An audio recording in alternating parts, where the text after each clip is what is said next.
প্রথম চান্সে যদি জান্নাতে যেতে চান, জাহান্নামের কোনো স্পর্শ ছাড়া যদি জান্নাতে যেতে চান, তাহলে এই 16 বদঅভ্যাস থেকে, 16টি অপরাধ থেকে নিজেকে বাঁচাবার চেষ্টা করতে হবে। নাম্বার 1, যাদের মধ্যে ঈমান নাই তারা জান্নাতে যেতে পারবে না। দ্বিতীয় সবচেয়ে বড় বাধা হলো আত্মীয়তার সম্পর্ক ছিন্ন করা। আত্মীয়তার সম্পর্ক ছিন্নকারী সে জান্নাতে যেতে পারবে না।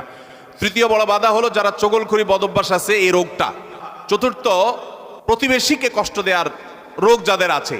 5 নম্বর হলো অহংকার। 6 নম্বর হলো প্রতারণা করা, মানুষের সাথে মানুষকে ধোঁকা দেওয়া। 7 নম্বর হলো দান করার পর খোঁটা দেওয়া। 8 নম্বর হলো কৃপণতা। 9 নম্বর হলো ঘুষ দেওয়া নেওয়া। 10 নম্বর হলো মা বাবার নাফরমানি করা, মা বাবার অবাধ্য হওয়া, মা বাবার অসম্মান করা। 11 নম্বর হলো মাদক আসক্ত হওয়া। 12 নম্বর হলো হারাম উপার্জন দ্বারা, হারাম খাদ্য দ্বারা, পানীয় দ্বারা শরীর গঠন করা। আর 13 নম্বর হলো রূঢ় স্বভাবের হওয়া। 14 নম্বর হলো গণক হওয়া। 15 নম্বর হলো ব্ল্যাক ম্যাজিক করা, ব্ল্যাক ম্যাজিশিয়ান। আর 16 নম্বর হলো সিল্কের